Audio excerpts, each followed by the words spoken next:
ሰላም ውድ የሚረሲፒ ቻናል ተከታታዮች እንደምን ከረማችሁ። ዛሬ ይዤላችሁ የመጣሁት እዚህ ጋር የምታዩትን በጣም የምትወዱት የምግብ አይነት ይሆናል እና የታህኒ እና የሐመስ አሰራር ይሆናል። አብራችሁን ቆዩ። ሐመሱን ለመስራት እንደምታዩት እኔ ማታ ላይ ሽምብራ ዱቤ የሚባለውን ያው አጥቤ ዘብዝፌ አሳድሬዋለሁ። ማታ ላይ ጠዋት ነው በማግስቱ ያዘጋጀሁት ማለት ነው።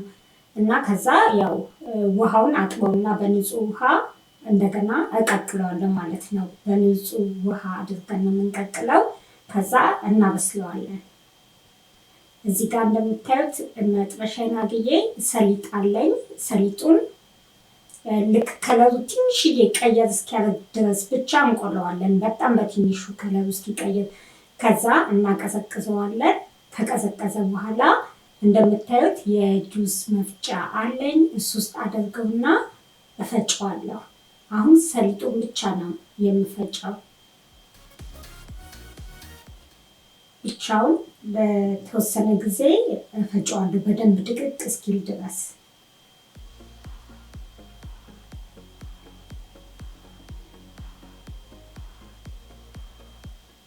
እዛ ዳር ላይ ያለው እንደዚህ ወደ መሀል እናደርገዋለን።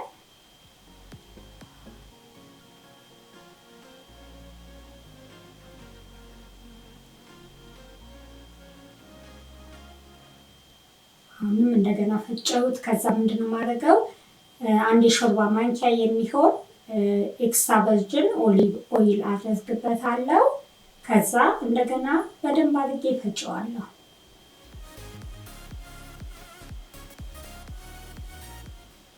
ዘይት ትንሽ ነው ማድረግ ያለባችሁ፣ እንዳታበዙ። ካበዛችሁት ዘይቱን ይቀጥናል። ያው ራሱ ቅባትነት ስላለው እየተፈጨ በሄደ ጊዜ ከሚገርማችሁ ነገር እየቀጠነ ነው የሚሄደው። ስለዚህ ትንሽዬ ነው ዘይት ማድረግ ያለባችሁ። ያው ጨው ማድረጋችሁን እንዳትረሱ፣ ጨው አድርጉበት። ከዛ እንደምታዩት በደንብ ከተፈጨ በኋላ ይህን ይመስላል። ክሪሚ ነው በጣም እና ከፈለጋችሁ የሚተርፋችሁ ከሆነ እቃ ውስጥ ታደርጉታላችሁ። በዛ ያለ ካዘጋጃችሁ አይ ለዛሬ ብቻ ነው የሚበቃኝም ካላችሁ ያው በትንሹ ማዘጋጀት ትችላላችሁ። እዚህ ጋር ሊጥ አቡክቼ አዘጋጅቻለሁ። ያው አቦካኩን አላሳየኋችሁም።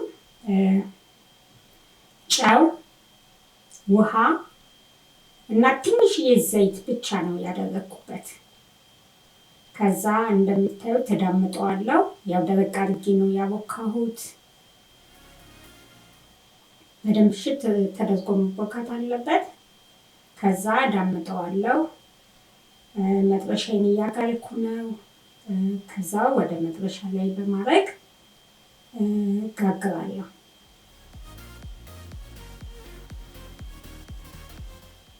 እንደምታዩት ከአንድ በኩል እንደ መብሰል ሲል ወይም ሲቀንብር ከሌላ በኩል እየገለበጥኩ እንደዛ መልኩ አበስለዋለሁ። ሽምብራው ተቀቅሎ ወጥቶ በደንብ ቀዝቅዞ እዚህ ጋር ተዘጋጅቷል። አንድ እዚህ ጋር ልነግራችሁ የምፈልገው ነገር ቢኖር ሽምብራው ገለባው ከተላቀቀላችሁ ማላቀቅ ትችላላችሁ። ልስልስ ያለ እንዲሆንላችሁ የምታዘጋጁት ሐመስ እና ምን ያስፈልገኛል? አሁን እዚህ ጋር እኔ ድንብላል ቅጠል አድርጌያለሁ። አለማድረግ ትችላላችሁ። እኔ ስለፈለግኩን ያደረኩት እና 2 ፍሬ የሚሆን ነጭ ሽንኩርት እናደርግና አንድ ላይ እንፈጨዋለን። አሁን ያደረኩት ያው የድንብላል ቅጠል፣ 2 ፍሬ ነጭ ሽንኩርት፣ ከዛ ያው ሽምብራ ዱቤውን በማድረግ እንፈጨዋለን። እዚህ ጋር የተቀቀለም የሽምብራ ዱቤ ገዝተው የሚያዘጋጁ አሉ፣ ግን የቤት ማዘጋጀቱ ይበልጥ ጥሩ ነው ብዬ አስባለሁ።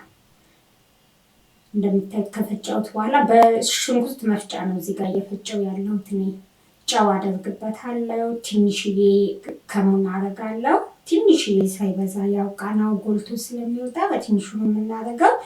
የሎሚ ጭማቂ እናደርጋለን። አንድ የሎሚ ጭማቂ ማድረግ ትችላላችሁ። ውሃውን ግን እንደምታዘጋጁት ብዛት ይለያያል የምትጠቀሙት ነገር። ሽምብራ ዱቤው በዛ ያለ ከሆነ ያው ተህኒ ሶሱን መብዛት አለበት። ያው ጨውንም ሁሉንም ነገር ጨመር አድርጋችሁ ማዘጋጀት ነው። እንደገና በደንብ አድርገን ፈጨዋለን።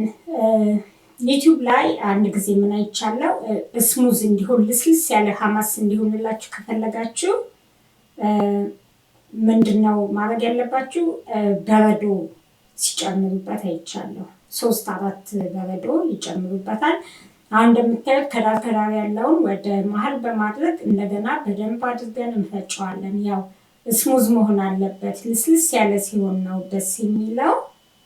እንዳልኳችሁ ደግሞ የሽምብራው ገለባ ካልገባበት ልስልስ ያለ ነው የሚሆነው። ስለዚህ የሽምብራውን ልጣጩን ማስቀረት ትችላላችሁ። በተቻላችሁ አቅም እንዲወጣ ማድረግ ትችላላችሁ፣ እያጠባችሁ ምናምን። በእንደዛ በቀላል ዘዴ እንደምታዩት በእንደዚህ አይነት መልኩ አስተካክየዋለሁ። ከላይ ኦሊቭ ኦይል አድርጌበታለሁ በትንሹ።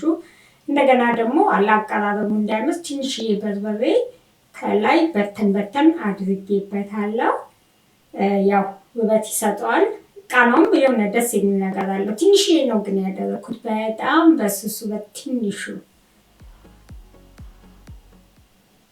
ሲያዩት ራሱ እንዴት እንደሚያምር አያችሁት አይደል? ሽታው ቃናው ራሱ በጣም ነው ደስ የሚለው። ቤታችን በቀላሉ አዘጋጅተን መጠቀም እንችላለን። እንደምታዩት ቂጣውን ተጋግሮ ደርሷል። ቆራርጠዋለሁ በምፈልገው አይነት ቅርጽ አድርጌ። ከዛ በእንደዚህ አይነት መልኩ እንደምታዩት አስተካክለዋለሁ።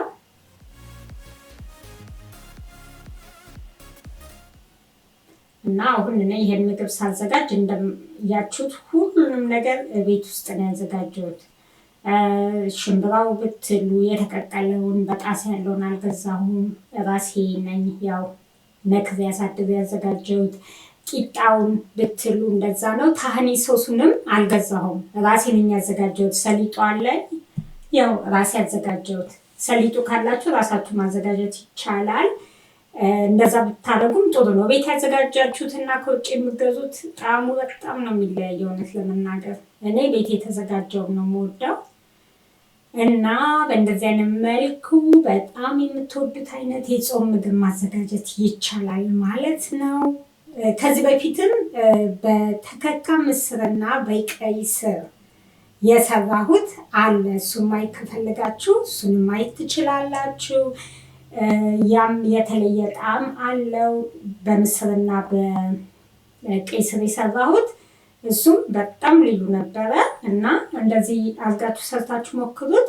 ስለተከታተላችሁን እጅግ በጣም አመሰግናለሁ። ላይክ ማድረጋችሁን እንዳረሱ። ይህን የመሳሰለ ምርጥ የምግብ ስራዎች እንዳያመልጣችሁ ሰብስክራይብ በማድረግ ቤተሰብ እንድትሆኑ እንዳብዛለሁ። ሌላ ጊዜ በሌላ ስራ እስከምንገናኝ ድረስ ደህና ሁኑ።